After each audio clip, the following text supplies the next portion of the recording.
The unexplained mystery Hindi में आपका फिर से स्वागत है। दोस्तों, क्या आपके साथ कभी ऐसा हुआ है कि आप अपने कमरे में आराम कर रहे हो और आपको लगता है कोई आपको देख रहा है? अगर आपने इस चैनल को सब्सक्राइब नहीं किया है तो जल्दी सब्सक्राइब कीजिए और साथ ही बेल आइकन को दबा दीजिए। आज मैं फिर से आपके लिए एक बेहद डरावनी कहानी लेकर आया हूँ। ये कहानी एक सच्ची घटना पर आधारित है। ये कहानी दो बहनें कीर्ति और दीप्ति की है, जो 2002 में एंट्रेंस परीक्षा देने के लिए उड़ीसा के भुवनेश्वर शहर में आए हुए थे। दोनों बहनें राउरकेला शहर के निवासी थे और भुवनेश्वर में उनका परीक्षा का सेंटर पड़ा था। दोनों ने इस परीक्षा के लिए बहुत मेहनत की थी। भुवनेश्वर में उन्होंने एक छोटे 1 बेडरूम किचन बाथरूम वाले फ्लैट को 2 हफ्तों के लिए किराए पे लिया था। दरअसल कीर्ति और दीप्ति ने डिसाइड किया था कि इस एंट्रेंस परीक्षा की तैयारी अगर एग्ज़ाम सेंटर के पास रह के करेंगे तो तैयारी और अच्छे से होगी और किताबें या नोट्स वहाँ के यूनिवर्सिटी कैंपस से मिलने में भी आसानी होगी। जो फ्लैट किराए पे लिया था उसके आसपास का इलाका थोड़ा सा सुनसान था। इस इलाके में बस 5-6 घर ही थे और फ्लैट के पीछे एक तालाब भी था। दोनों बहनें उस फ्लैट में रहकर ज़ोरों शोरों से परीक्षा की तैयारी करने लगे। ऐसे ही कुछ दिन बीत गए। एक दिन कीर्ति पड़ोस के घर की भाभी के साथ कुछ बातचीत करने गई हुई थी और दीप्ति अकेले कमरे में बैठकर पढ़ाई कर रही थी कि एकदम से घर का दरवाज़ा अपने आप धड़ाम से बंद हो गया। दीप्ति को कुछ समझ नहीं आ रहा था कि आखिर दरवाज़ा किसने बंद किया। वो बहुत डर गई और किताब छोड़कर वो जल्दी दरवाज़ा खोलकर भागी अपनी बड़ी बहन कीर्ति को बुलाने।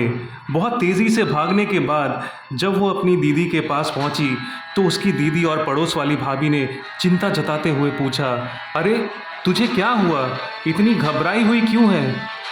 जब दीप्ति ने दरवाज़ा बंद होने वाली बात बताई और कहा कि कुछ गड़बड़ है, तब कीर्ति और पड़ोसन भाभी दोनों हंसने लगे और बोले, अरे तू तो बहुत डरपोक है, दरवाज़ा हवा से बंद हो गया होगा, इसमें कौन सी घबराने वाली बात है।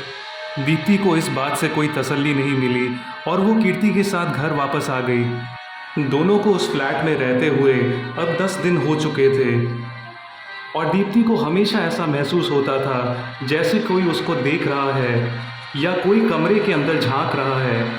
वो अपनी बड़ी बहन को ये सब बताती तो उसकी बड़ी बहन इसको एक वहम मानकर बात को टाल देती थी। अब परीक्षा का दिन और नज़दीक आने लगा। बस और 2 दिन ही बचे थे परीक्षा के लिए। गर्मी का मौसम था और भुवनेश्वर में बहुत ज़्यादा गर्मी पड़ी थी।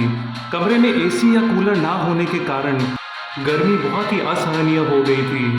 कीर्ति ने बोला, आज रात को कमरे की खिड़की को खोलकर सोते हैं, बाहर से हवा आएगी तो गर्मी थोड़ी कम लगेगी।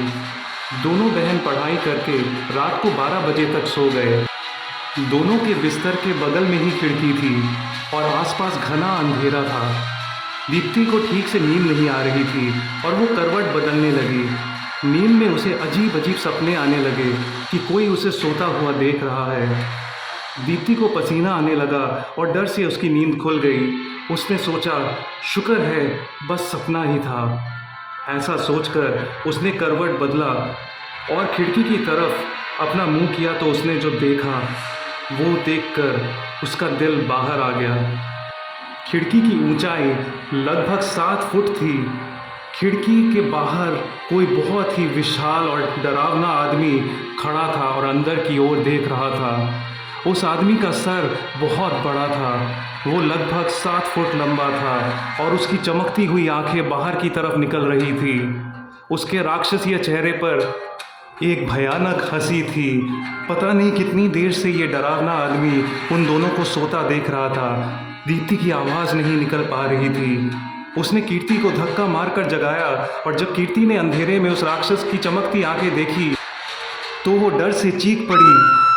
दोनों को डरा हुआ देखकर वो आदमी अब ठहाके मार के हंस रहा था, एक शैतान की तरह। दोनों ने किसी तरह घर का दरवाज़ा खोला और भागे पड़ोसी के घर की ओर।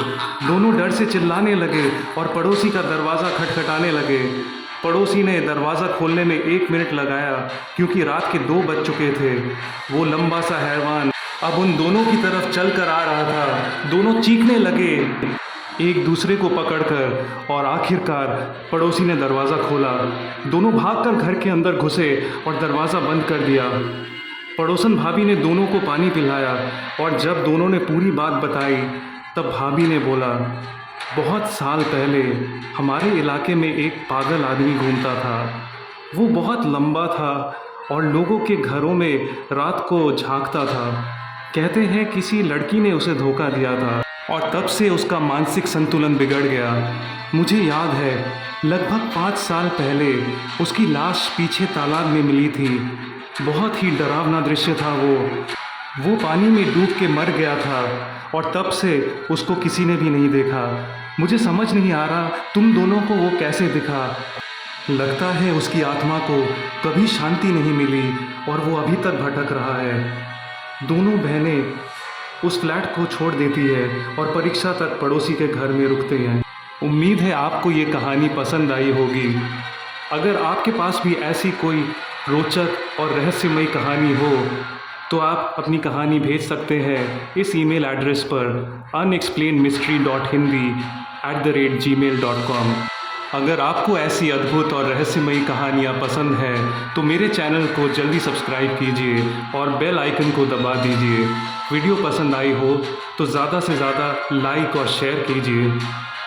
जल्द ही फिर मुलाकात होगी एक और अनएक्सप्लेन मिस्ट्री के साथ। तब तक के लिए टेक केयर एंड अलविदा।